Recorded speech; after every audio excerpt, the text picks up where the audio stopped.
paisaje verde del viejo río. Quiero volver contigo donde nací.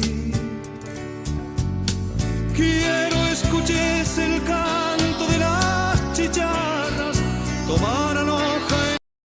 Bueno, volvemos para el tercer módulo de nuestro programa. Hablemos de cooperativas aquí por Radio La Corneta. Nuestras vías de comunicación, colega, vamos a recordar para poder intercambiar pareceres y opiniones. Estamos en Radio La Corneta, FM 103.5. Contáctenos. ¿A qué teléfono? Bueno, al teléfono fijo 0370 44 37 089, teléfono de la radio. Al celular 0370 45 66 230. En Facebook también nos pueden contactar carlosrodolfovarela@hotmail.com, Twitter @cornetanoticias y nuestra dirección de la radio Coronel Bogado 1652. Nuestras vías de comunicaciones de técnico, colega, es el 4451-883. Nuestro celular 3704-561-508. También nos pueden encontrar a través de Facebook en Técnico Cooperativa o bien en Técnico Educación. Nuestro correo electrónico es técnico@yahoo.com.ar. entonces, Nuestro celular lo pedimos. bueno, está. Tenemos uno solo ahora, ¿verdad? Ahora vamos. Bueno, entonces vamos con el tercer módulo. ¿Qué vamos a ver ahora? Los objetivos del programa y los contenidos. Así es. ¿Qué vamos a desarrollar y por qué, colega? Nosotros hace 3 años, por una invitación del señor Varela, hemos venido, nos ha abierto la puerta de la radio para que hagamos de educación cooperativa y podamos ilustrar al pueblo en todos aquellos aspectos que tengan que ver con las cooperativas y con el mismo movimiento cooperativo. Ilustrarlos, pero ¿desde qué óptica? Desde la óptica de la realidad, desde la óptica de la ciencia, de la cooperación y de la doctrina cooperativa. ¿Por qué, colega? Porque nosotros estamos muy mal acostumbrados a analizar subjetivamente las cuestiones. Decimos muchas veces nos gusta, no nos gusta, queremos, no queremos. Pero la realidad es otra. La realidad está encubierta, no la vemos. Entonces, el profesor licenciado José Lloro, nuestro líder, conductor del movimiento cooperativo latinoamericano del siglo XXI, y diría también ya universal, porque ustedes saben, traspasó las fronteras de Latinoamérica, ya está en Europa con todos los aportes intelectuales que hace en el campo de la pedagogía, de la didáctica, en el campo de la política cooperativa, a través de todos sus escritos, entre ellos el enfoque cooperativo, que ya vamos con 145 enfoques. Son publicaciones periodísticas, dice él muy humildemente, sin embargo son verdaderas piezas académicas donde nos enseñan a ver las cosas como son. La realidad, descubrir esta realidad muy dolorosa y cruel y que agravia nuestra condición humana, pero también nos da la solución, y la solución a eso son las cooperativas, es el mismo movimiento cooperativo, un movimiento cooperativo organizado bajo sus leyes genéricas, es decir, las leyes que le han dado origen al movimiento cooperativo, no después ciertas desvirtuaciones que se van produciendo. Así es. Vamos a ir a ese audio, colega. Vamos a escuchar. Sí.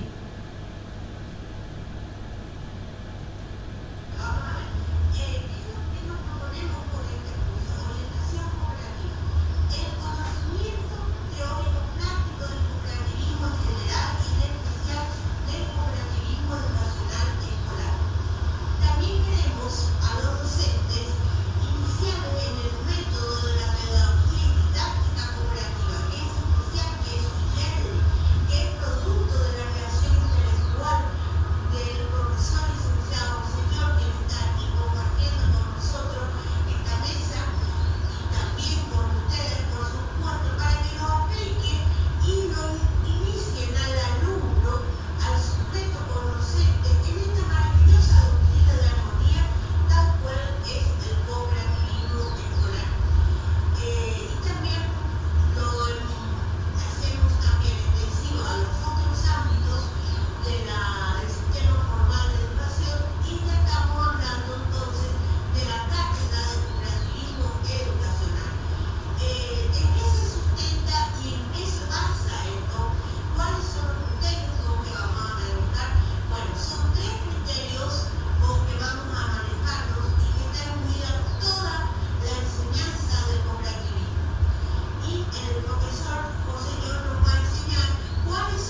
cómo se administra, cómo se gestiona, cómo se controla, qué trámite debemos hacer, qué documentos debemos tener, cómo debemos confeccionar los archivos sociales, cómo elaborar actas, informes, adhesión de socios, retiro de socios, es decir, todo lo que tenga que ver con la gestión de una empresa cooperativa. También ya lo dijimos, su doctrina, ¿verdad? Sus precursores, sus principios, porque en cada época histórica, a partir del surgimiento del cooperativismo como creación humana, ¿verdad? Y ya luego se institucionaliza eso, siempre hay un referente de cada siglo, hay uno que sobresale. En el siglo XVIII estamos hablando de Robert Owen, ¿verdad? Siglo XIX, ya fines del XVIII, ¿verdad? Mediados, 1844, cuando ya se crea la primera cooperativa de hotel, así orgánicamente con estatutos y demás. Y bueno, tenemos a Chile también, todos los pensadores del cooperativismo y los realizadores también, porque Robert Owen fue un realizador del cooperativismo, no solo pensador, ¿verdad? Y por supuesto ahora tenemos a un señor que es un hombre teórico, pero también es un hombre de acción. Y ya Meyer Tuloski, a Leon Schumann, que fue su nombre en memoria a él, en honor a sus grandes aportes. El licenciado León diseñó, impulsó y tuvo la iniciativa de darle a nuestra plazoleta a la cooperación a la mutualidad el nombre de Leon Schumann, ¿verdad? El aspecto democrático, cómo son elegidas sus autoridades, como bien dijimos aquí, cómo se administra y se gestiona. Se administra democráticamente. Hay una democracia participativa donde elegimos entre los asociados quienes van a representar, administrar y gestionar a nuestra empresa cooperativa. La conformación orgánica de toda esa estructura de una organización empresarial cooperativa. Bueno, y todo lo vamos a hacer desde el punto de vista doctrinario y también legal. ¿Qué nos dice la ley de cooperativas? ¿Qué nos dice con respecto a cada una de estas cuestiones, ¿verdad? ¿Por qué? Porque debemos manejarnos dentro de la ley. Dentro de la ley y con un absoluto apego a la doctrina cooperativa. Sí, también vamos a estar seguramente en el transcurrir de cada tema y del programa radial vamos a hablar de nuestra ley 2337, el fundamento doctrinario que tiene esa ley y cómo se va concatenando, se va vinculando y entender cómo es prácticamente inseparable la doctrina con la administración. Es inseparable la doctrina con la administración, pero para ello debemos conocer ambos, cómo administramos, cómo elegimos, cómo gestionamos y cuáles son sus valores y principios, y a partir de ahí, ¿no es cierto?, se va creando, ¿no es cierto?, ese hombre cooperativo, ese hombre nuevo que tanto necesitamos en estos tiempos. Una persona, una sociedad, colega, desprovisto de estos valores de individualismo, egoísmo, competencia, una nueva forma de relacionarse entre las personas. Sí. Eso es muy importante porque ahora si nosotros observamos, vemos que las relaciones entre las personas son muy mercantilistas. Yo valgo en cuanto tengo. ¿Qué tengo? Entonces valgo. Si no tengo, no valgo. Y no es así. Así es, donde se valora al ser humano, donde vamos a ver cómo desaparece el patrón, el jefe, el jerarca, el dominador, el sometedor, y va a desaparecer también la figura del trabajador y va a nacer el hombre cooperario, es decir, donde todos participamos de lo que se produce en una empresa cooperativa y cómo distribuimos esa producción en forma equitativa, en forma justa, en forma proporcional, que hace la distinción central respecto a otro tipo de organizaciones, fundamentalmente la capitalista. Es decir, la función, sabemos bien, de las empresas capitalistas es la concentración de la riqueza, la explotación, la violación a las leyes, es decir, la especulación y todo lo que conocemos y vivimos diariamente justamente, pero también para ellos debemos conocer, estudiar, aprender, para develar eso que la colega decía hoy, está velado para nosotros, está velado. No podemos ver la realidad porque tenemos una cortina muy grande en donde no podemos ver esta foto de toda esta película que hoy nos tiene en esta situación. Además, en peligro nada más y nada menos de nuestro propio planeta. De la especie humana, ¿verdad? De todo lo habitante. Y bueno, vamos a ir al cooperativismo o si no, la barbarie. El sábado 1 de marzo del año 1870 ocurría un hecho trascendental relativamente triste y doloroso. 144 años de la culminación de la guerra Mosul, de la Gran Triple Alianza, que lo denominaron, en donde es ultimado, en última instancia, en la última etapa, ¿no es cierto?, el mariscal Francisco Solano López. Sí, y por ello traemos este recuerdo, este pensamiento latinoamericanista que tenemos desde técnico por esa realidad dolorosa, en donde sabemos las consecuencias de aquella guerra y cómo continúa esa realidad. Como los efectos de esa guerra. Exactamente, al mariscal López, al mariscal Acero, al mariscal latinoamericano, que vaya uno a saber por qué de sitios inconfesables, ¿verdad? Como lo que lo quieren borrar de la historia y minimizar incluso su figura, porque el genocidio paraguayo no fue contra el mariscal, sino fue contra un modelo económico. El mariscal Francisco Solano López, el mariscal de Acero, murió en una retirada estratégica, lo mataron. Y a raíz de eso, el licenciado José Luis hizo un enfoque cooperativo. Ustedes lo van a ver en YouTube también. Ella lo había hecho en el año 2010, ¿verdad? 2010, la primera parte, en donde él cuenta, en base a documentos reales existentes, cómo el marqués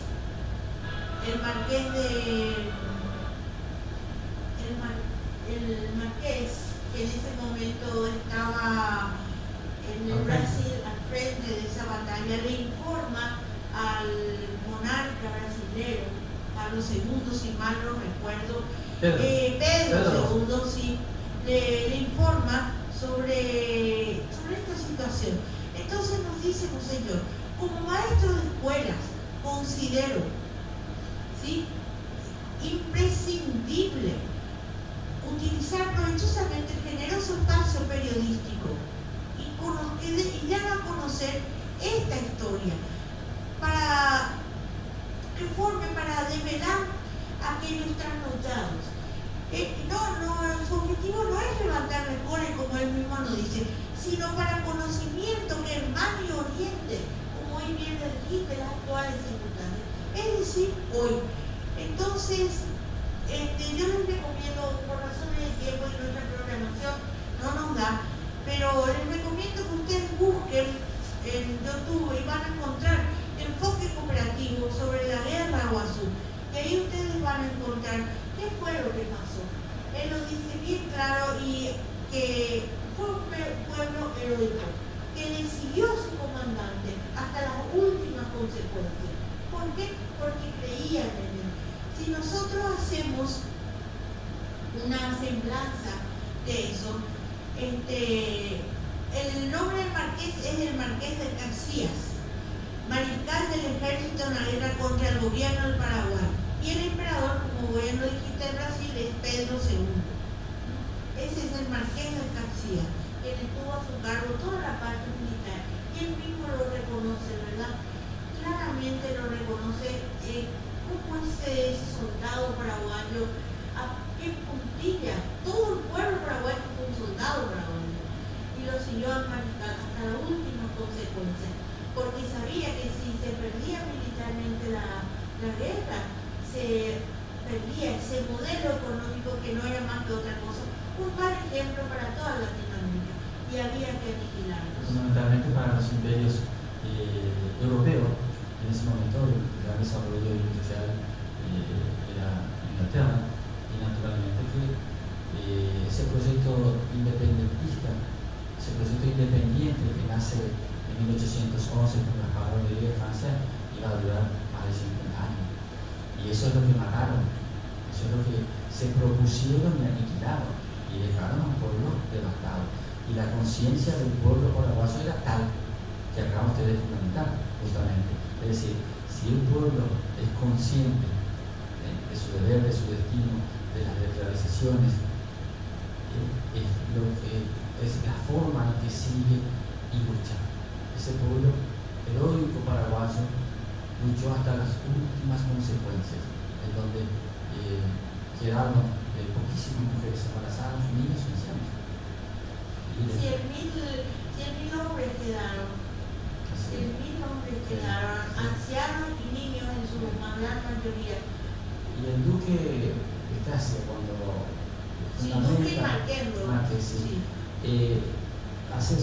fundamenta su renuncia ante Pedro II, él le dice que era imposible vencerle al soldado de sus soldados, por la calidad que tenían, por la alimentación y por la conciencia política, social y económica que tenía su pueblo.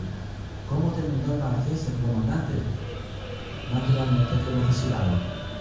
Naturalmente lo fusilaron. Sí, la disciplina del ejército fue muy importante, la disciplina en toda la organización, y eso es lo que más nos cuesta muchas veces disciplinarnos, ¿verdad? Porque estamos acostumbrados a la indisciplina. Entonces, con este pequeño homenaje que terminó de la mano de su conductor, el líder rinde al mariscal Leclerc desde su trabajo, enfoques cooperativos sobre la guerra Guazú y al pueblo paraguayo. Son nosotros, de dónde venimos, ¿verdad? Bueno, vamos a ir a un pequeño corte y volvemos.